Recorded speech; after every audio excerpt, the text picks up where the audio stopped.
is obvious. So did you hear about Vice President-elect Mike Pence checking out the Broadway show Hamilton? Surprise, surprise, he was booed by the crowd. Then the cast lectured him. Nice. Now, if you expect any of us to flip out, I'm not gonna. I'm no baby. I don't need a safe space. I'm used to the right being singled out by entertainers. Actors seem brave and unpredictable, but they're as spontaneous as a tax return. However, this was lame.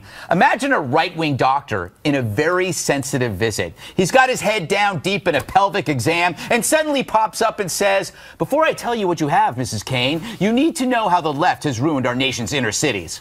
That's what these actors did. They violated the terms of service. The customer, when he purchases your work, makes a pact. Once you violate it, the manners we take for granted in society, they fall apart. No one wants a lecture when you're getting a latte. So if you get one without asking, isn't that grounds for some discipline? But libs work by different rules, especially their entertainers. Comedians attack their own audience for not agreeing with them. Singers demand that you vote like them. And musicians throw fits if a Republican uses their songs.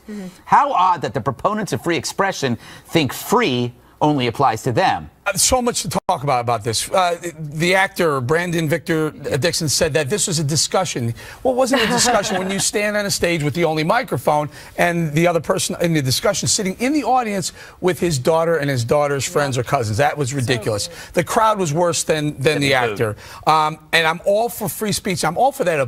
His ideas. I think his ideas are fantastic. But deliver those ideas not on Broadway, not to an audience that can't, or to a person that can't even respond, delivered on MSNBC where they belong. Yeah. You know, the person you got to listen to as an authority, Stevie Van Zandt from Bruce Springsteen's E Street Band, was one of the first people that fought against apartheid, who wrote the song Sun City. He tweeted this out: "There has never been a more outspoken, politically active artist than me. He was their guest. You protect your guest. Don't embarrass them."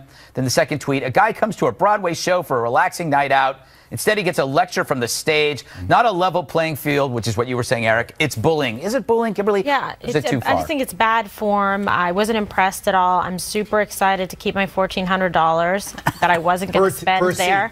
Honestly, yeah. I mean, they're just so arrogant, so self-important. I'd rather watch like reruns of Narcos or something. I mean, honestly. And to say that Mike Pence is such a kind man and he's so dignified, he's a class act, and it just, to me, really was another opportunity for him to demonstrate how to handle things properly. And I felt bad because he's there, with his daughter, etc. It's like, but nevertheless, he rose to the occasion. He was vice presidential, and for people to see the way he reacted with greatness and with dignity in the face of smallness. Geraldo, how about the other side of this? The protesters and activists always say they're doing it in the name of the greater good. In this case, Mike Pence is against gay marriage. So they're saying, like, if this guy's in our house, this is our opportunity to point out his intolerance. Why should we be tolerant? Well, first of all, let me just, without being condescending to people from the West Coast, let me just suggest that New York is a town, it's a rough town. I mean, you go to Yankee Stadium, everybody gets booed at Yankee Stadium.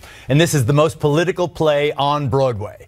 This is everybody in that building is Jewish, gay, Latino, and or black. Everybody in that building voted for Hillary Clinton. It's as if Hillary Clinton walked on the stage of the Country Music Awards. Very sensitive. Immigration is a big issue with Hamilton, who was an immigrant from the Virgin Islands up to the United States, and he made his fortune, and immigrants can get the job done. And in New York, you can be a new man. My family loves this play. And in terms of Judge Jeanine leading the campaign to boycott Hamilton, New Yorkers are cheering because maybe tickets will become available for less than the $1,400 that they currently cost. They're sold out, except for the brokers and stuff for $1,400, so they feel they can get away with it and like thumb their nose at everybody. I DVR'd the PBS special. Really? That's how I watched it. Yeah, it was great. Well, not the whole. Juan saw it. That was it. Do you find it funny that, actors are probably the most living in a bubble world and coming out and talk about being inclusive?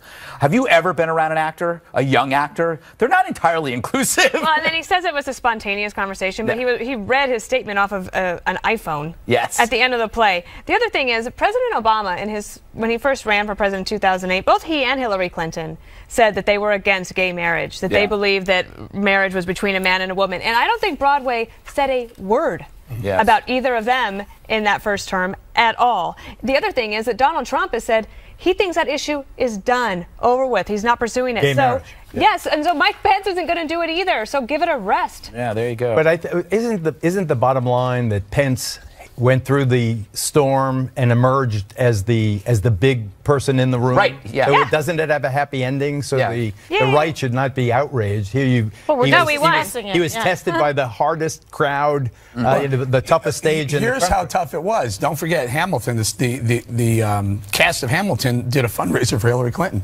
Remember that? You can't even touch a ticket and here, she was there, and they raised money. And stuff like that. Lin-Miguel Miranda. That was Pence's definitely away stadium. Yeah, he was like, his home sticks stadium. and stones will break my bones, but words will never hurt me. The left should learn that when you outnumber somebody, they generally win because everybody sympathizes with David and not Goliath.